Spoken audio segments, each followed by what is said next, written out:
Olá meus caros, aqui é o Corvo. O filme Friday the 13th, The Final Chapter, de 1984, foi o quarto filme da franquia Sexta-feira 13, e até os dias atuais, é considerado um dos mais truculentos do gênero slasher. Previamente eu comentei o filme aqui, no Cine Corvo, e aos interessados basta verificar a playlist para maiores detalhes. O segredo daquele filme basicamente foi a junção da maquiagem protética e efeitos práticos de Tom Savini, que retornava para a franquia depois de já ter trabalhado no primeiro filme. Em The Final Chapter, temos a direção e abordagem de Joseph Zito, um sujeito bastante exigente e, reconhecidamente, mais preocupado com o resultado final da obra do que com a integridade dos elencos que trabalhavam com ele.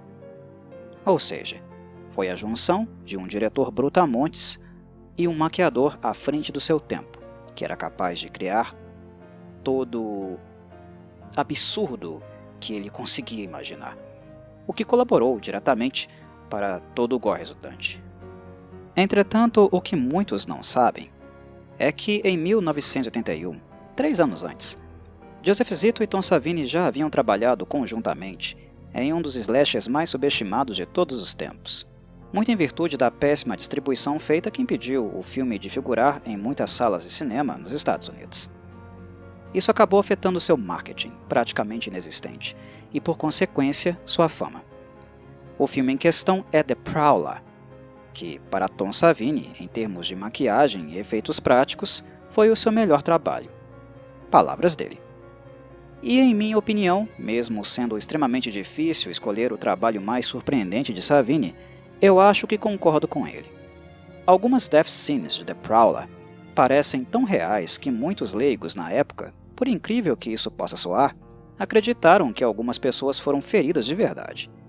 Joseph Zito conta, quando se lembra daquela época, que quando ele foi a um cinema assistir o filme, um dos presentes o parou e perguntou: "Você realmente matou aquelas pessoas? Não matou?" Ler sobre isso nos dias atuais e conter o riso ao mesmo tempo é quase impossível, embora hajam muitas pessoas ingênuas por aí em pleno século XXI. Mas isto dá a dimensão do quão realista foi a maquiagem de Tom Savini. A cena do chuveiro, apresentada na primeira parte do filme, me deixa impressionado até hoje. Pensar que ela foi feita em 1981 é de cair o queixo. O fato de Joseph Zito e Tom Savini trabalharem em Friday the 13th, The Final Chapter posteriormente, não é nem um pouco surpreendente, pois, com The Prowler, eles atingiram uma química e nível de realismo gore que dificilmente seria superado por qualquer outro profissional daquela safra. E realmente não foi. Este filme é brutal, absurdamente brutal. E o pior é que ele parece real. O problema de The Prowler é que o enfoque dele, infelizmente, foi todo nas death scenes.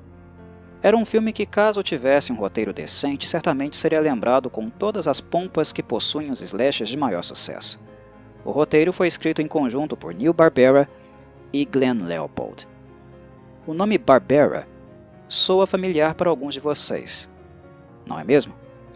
E é exatamente o que estão pensando. Neil é filho do lendário Joseph Barbera, cartunista que, em parceria com William Hanna, criou personagens memoráveis como Scooby-Doo, Zé Colmeia, os Flintstones, Tom e Jerry e por aí vai. Entretanto, diferente do pai, Neil não era tão talentoso, e o roteiro de The Prowler evidencia isso. Ideia muito boa, porém o desenvolvimento das personagens e do trauma central, que envolve traição seguida de crime passional, acentuada pela síndrome pós-traumática desencadeada em um ex-soldado da Segunda Guerra Mundial, foi completamente ausente e subaproveitado. Poderia ter sido muito melhor trabalhado, se é que me entendem. Mas bem, slashers são slashers, não é? Raramente eles são bem escritos ou dramáticos o suficiente para serem reconhecidos como grandes obras textuais. Dito isso, se o roteiro é fraco, os efeitos práticos são de outro mundo, estupendos. E o que eu não contei antes, mas agora o faço, é o segredo de Savini para criar as cenas mais convincentes dentre todos os seus trabalhos. Como um filme de baixo orçamento, dinheiro não havia muito. Mas ele foi transformado em mais do que o suficiente, quando Zito escalou para o filme um bando de atores iniciantes e a maioria deles sendo ali mesmo dos arredores, que aceitariam um salgado e um copo de suco só para terem suas fuças aparecendo em um filme, apenas para ficarem um pouquinho famosos. E em virtude disso, sobrou mais dinheiro para Savini ter tempo de sobra para trabalhar nos efeitos práticos e manequins, e para Zito filmar as cenas o número de vezes necessário para que ele tivesse uma tomada perfeita. E não é por nada não, mas estamos falando de um diretor extremamente chato e perfeccionista. Ele, acreditem ou não, quase impediu este filme de ser distribuído só porque não gostou da lápide de Rosemary que utilizaram no cemitério local. Após Zito ter dado a sorte de a cena coincidir com o Halloween de 1980 e o cemitério ter uma cova aberta, que havia sido preparada para um enterro real, no dia seguinte, a produção apareceu com uma lápide tosca, que parecia de borracha, e Zito ficou puto.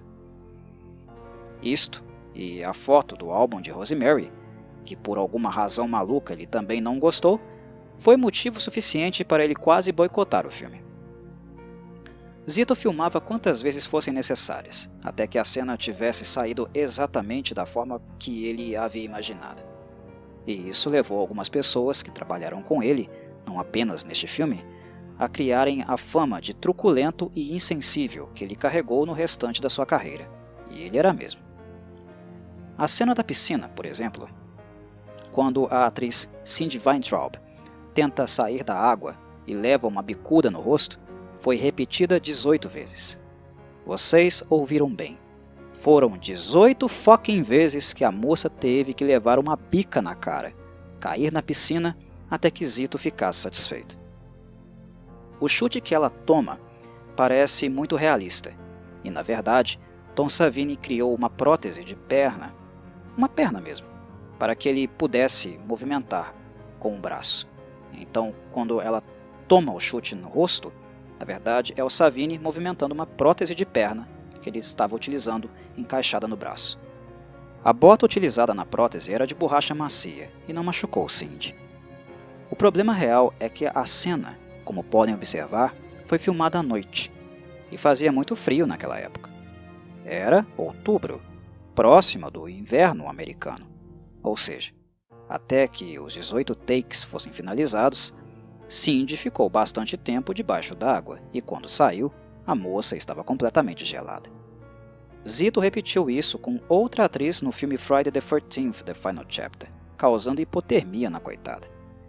É como eu falei, meus caros. Não bastou que os vilões dos slashers fossem violentos. O grande troglodita dos filmes de Zito é ele mesmo. Sacrificando tanto o seu elenco, de maneira extremamente antiética, era quase impossível que as cenas não ficassem perfeitas ou quase perfeitas. Mas se ficaram, foi por causa de muito sangue, suor e também da criatividade de Savini. Zito organizou o cronograma do filme ao redor do trabalho de Savini. E é aqui que está o segredo. Segundo relatos, cada death scene levou aproximadamente um dia no set para ser feita. Um tempo bastante elevado, considerando que a produção do filme foi finalizada no total de 6 semanas. As death scenes, neste sentido, demandaram um pouco mais de uma semana exclusivamente para elas, o que é muito comparado ao tempo que normalmente death scenes demandam de trabalho. E definitivamente valeu a pena. O resultado final é simplesmente inacreditável e não à toa Savini avalia The Prowler como a sua grande façanha em termos de efeitos práticos. Uma das cenas mais chocantes é uma das últimas do filme, onde uma arma calibre 12 real foi disparada de cima para baixo na cabeça de um manequim recheada com pedaços de maçã e sangue falso. Ao inserir o slow motion, o resultado é grotesco e impressionante ao mesmo tempo. Algo que vai agradar igualmente é o cenário e figurino. De maneira bastante incomum para slashers, visualmente The Prowler é um filme bem feitinho. A primeira death scene acontece em 1945, onde Rosemary envia previamente uma carta para seu par romântico, que estava na guerra, dizendo que iria deixá-lo, que não poderia esperá-lo mais, que tinha que viver a sua vida.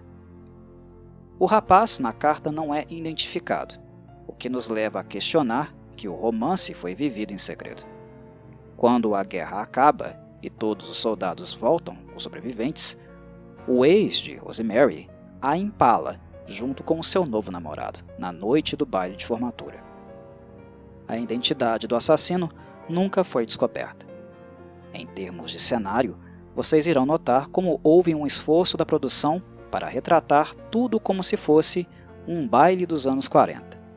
Os carros estacionados são carros de época, os vestidos das moças possuem um modelo característico do contexto, a dança no salão também é próxima do estilo daquela geração.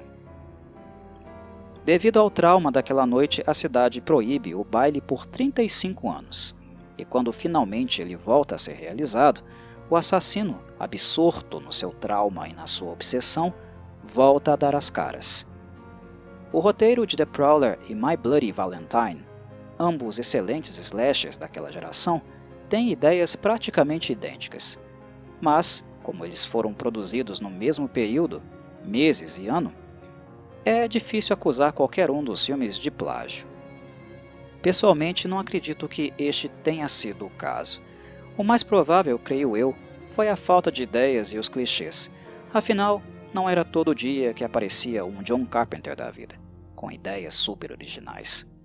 Ou nem tanto assim, visto que Halloween, como já havia mencionado no meu vídeo sobre o filme, foi muito baseado em Alfred Hitchcock, Dario Argento, e também no filme Black Christmas. Mas bem, mesmo assim, ressaltando as limitações de The Prowler, como eu tenho feito, é um slasher que eu tenho mais motivos para elogiar do que criticar. O senso estético é mantido mesmo quando ele é ambientado no presente, e algo que Joseph Zito soube utilizar bem, algo que ele não ignorou naquilo que John Carpenter demonstrou com Halloween, é que a tensão em um filme slasher é um elemento fundamental. Diferente de Michael Myers, o vilão de The Prowler é alguém que nós podemos ver com bastante frequência, e também sabemos onde ele está. Mas Joseph Zito cria cenas de perseguição longas e de muita antecipação, onde vemos o antagonista com bastante calma, sem pressa para trucidar suas vítimas, algo que deixa em nós uma clara sensação de sadismo. Essa direção de Zito faz com que The Prowler, um filme com menos de 1h30 de duração, sempre mantenha um nível alto de tensão. E isso é fundamental para um slasher, e algo que a maioria não soube fazer bem. Na maioria dos filmes do gênero, a percepção da plateia é de que as pessoas estão ali apenas para serem abatidas. E definitivamente este não é o caso de The Prowler, que por sinal não tem uma lista de mortes tão elevada assim, se comparado com os demais filmes daquela época. No entanto, cada death scene conta e faz diferença. Antes de elas acontecerem, Zito nos deixa muito angustiados, e ele é bastante auxiliado pelo compositor musical Richard Einhorn, cuja especialidade é o gênero clássico. A música de The Prowler é excelente, e a paciência de Zito, que metodicamente vai criando em nós um sentimento de ansiedade, é potencializada com os agudos tensos da música de Einhorn. E quando as mortes finalmente ocorrem, nós que já estávamos cheios de agonia, somos atropelados por cenas de muito grafismo, absurdamente cruéis e bárbaras, onde Zito consegue retratar todo o realismo surreal, embora paradoxal isso possa soar, da maquiagem de Savini. As cenas de The Prowler não terminam rápido, meus caros. É de dar agonia. E não à toa, esse filme foi censurado em tudo quanto é canto, e as versões picotadas praticamente excluíram todo o realismo macabro de Savini. The Prowler é uma joia do movimento slasher, e ele só não se tornou grande por causa da péssima estratégia de marketing. O cult following que o filme receberia era algo inevitável, e em qualquer lista que vise elencar os melhores slashers de todos os tempos, The Prowler é um filme que precisa estar definitivamente nas cabeças, ao lado dos clássicos italianos e também americanos. Como uma última curiosidade, preciso mencionar que o filme teve cinematografia de um brasileiro, chamado João Fernandes. Ele não foi creditado. Ele não consta na lista que aparece nos créditos do filme. Muito provavelmente porque o trabalho de Fernandes, antes de ingressar no cinema tradicional, tenha sido voltado para a indústria pornográfica. The Prowler, em comparação com outros slashers, possui nudez, mas nenhuma cena realmente picante. Mas não deixa de ser um filme de exploitation, como a maioria dos slashers são, principalmente os que vieram depois de Friday the 13th. Imagino que a ausência de crédito pode ter sido para evitar alguma possível repercussão negativa, o que me soa bastante ridículo, honestamente. Puritano esses filmes não eram, e se comparados aos filmes que João Fernandes fazia, bem, eles não são daquele nível, mas ainda são filmes de exploitation, convenhamos. Duvido muito que na época qualquer pessoa soubesse quem era João Fernandes, como até hoje a esmagadora maioria continua não sabendo, mesmo que ele tenha trabalhado em um filme estrelado pelo eterno William Shatner. Mas é só. Se eu, Corvo, não pesquisasse, também não faria ideia de quem é o sujeito, e francamente, não há nada realmente notório para saber, com todo o respeito e sem querer desmerecer.